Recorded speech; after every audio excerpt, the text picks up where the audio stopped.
дар Тоҷикистон кормандони милиса дар хусуси муҳоҷирони меҳнатӣ маълумот ҷамъ мекунанд. раҳмон даъват намуд, ки муборизаро бо фаъолияти беназорати динӣ пурзӯр карда шавад.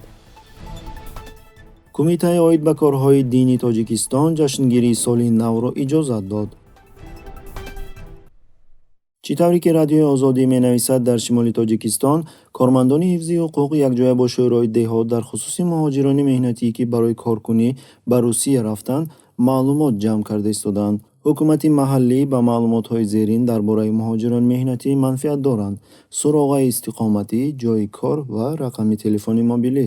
ба сокинони ноҳияи Бобоҷон Ғафуровӣ вилояти Суғд Ҳасан Ҳамроқулов як ҳафта пеш ба суолҳои мансабдорони ногаҳон ба манзилаш омада маҷбур шуд посух диҳад. Писарам дар Русия буда ягона таъминкунандаи оила мебошад.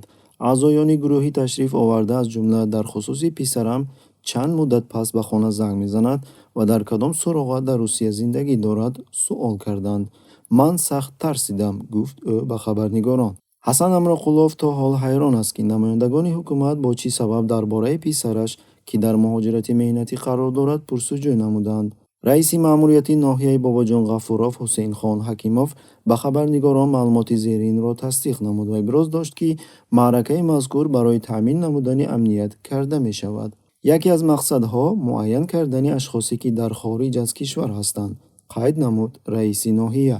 Дилшод ном шахс, сокини деҳаи Олӣ, ноҳияи Шамсиддини Шоҳин дар ҷануби Тоҷикистон, инчунин ба хабарнигорон хабар дод, ки ба қарибӣ кормандони милиса сумка ва рюкзакҳо ва инчунин телефонҳои мобилии донишҷӯёнро, ки наздиконаш дар Русия коркунӣ рафтанд, кофтуков намуданд. вакилони муҳтарам, амалҳои даҳшатноки террористӣ раис ҷумҳур Раҳмон дар паёми солонаи худ ба парлумони кишвар ба зарурати пурзӯр намудани қонунҳо дар мубориза бо терроризм ва экстремизми динӣ қайд намуд. ба гуфтаи Раҳмон, пурзӯршавии мубориза алайҳи ҳаракатҳои гуногуни исломӣ бо ҳодисаҳои моҳи ноябр шуда гузашта вобаста аст. чунон ки шумо хабар доред, чанде аз аъзои яке аз гурӯҳҳои созмони террористии давлати ба номи Исломӣ ба дидбонгоҳи қушунҳои сарҳадӣ ҳуҷум карда даст ба қатли сарҳадбонон заданд. аз ин лиҳоз сохтору мақомоти марбутаро зарур аст, ки дар роҳи ташвиқу тарғиби тунгароии динӣ сади устувор гузошта, ҷавононро ба ҳушёрию зиракӣ ҳидоят кунанд ва онҳоро дар рӯяи садоқат ба халқу ватан ва эҳтиром ба арзишҳои умумии инсонӣ тарбия намоянд. инчунин Раҳмон ба мақомотҳои дахлдор фармуд, ки қонунеро дар бораи мубориза алайҳи терроризм дар шакли нав таҳия ва пешниҳод бикунанд. инсоният дар симои терроризми байналмилалӣ бо душмани бераҳму шафқат ва макоре рӯбаро омадааст, ки тамоми меъёрҳои ахлоқӣ ва арзишҳои умумии инсониро поймол карда, барои расидан ба ҳадафҳои худ аз ягон ваҳшоният рӯ намегардонанд. созмонҳои террористӣ бо истифода аз технологияҳои муосири иттилоотӣ ва борои тафсили ғаразноки сарчашмаҳои динӣ дар мафкураи ҷавонони камтаҷрибаву ноогоҳ ғояҳои тунгароиро ҷой карда, онҳоро ба қатлу куштор, барҳам задани амният ва суботу оромӣ дар мамлакатҳои гуногун ташвиқ менамоянд. ҷавононро ба ҳушёрию зиракӣ ҳидоят кунанд. мушоҳидон қайд мекунанд, ки бо баҳонаи мубориза алайҳи гӯё терроризм дар Тоҷикистон барномаи оиди тозакунии ҳамаи намуди зуҳуроти исломӣ ба режим табеъ набуда амалӣ гардонида мешавад.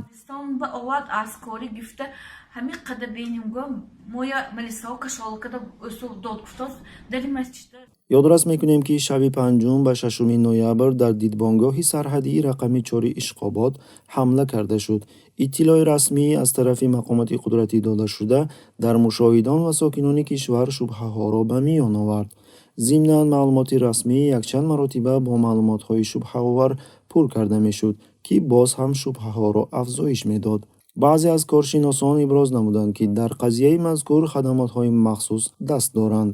ҳодиса 9 нафар мард, 11 нафар зан ва 13 ноболиғ از 4 تا 15 ساله ساکنان ولایت سوخ فعالیت و اشتراک نمود. масалан коршиноси маъруф оиди осиёи миёна Аркадий Дубнов дар шарҳи ба хабарнигори московский комсомолец додааш чунин гуфт: маълумоте ки аз ҷониби ҳукумати тоҷикистон пешниҳод шудааст ки гӯё ҳамлаи мазкур аз тарафи террористони давлати исломӣ карда шудааст, аз ҳақиқат дур мебошад.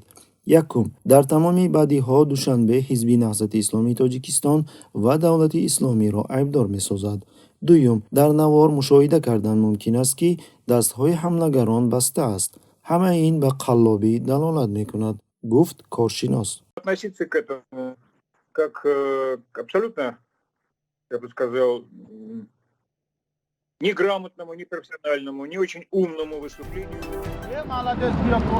ҷашнгирии соли нав аз тарафи мусулмонон агар он ба эътиқоди динӣ вобаста набошад, ба дини ислом мухолифат надорад.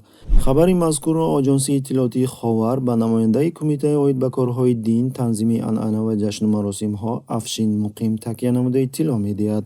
мутаассифона шахсоне ҳастанд, ки аз даст кашидани ҷашнгирии соли нав даъват мекунанд ва бо баҳонаҳои гуногун мехоҳанд ба эҳсосоти динии мардум зарба бизананд. вале воқеият чунин аст, ки дар ҷомеаи мо соли нав ҳамчун иди динӣ эътироф нашудааст.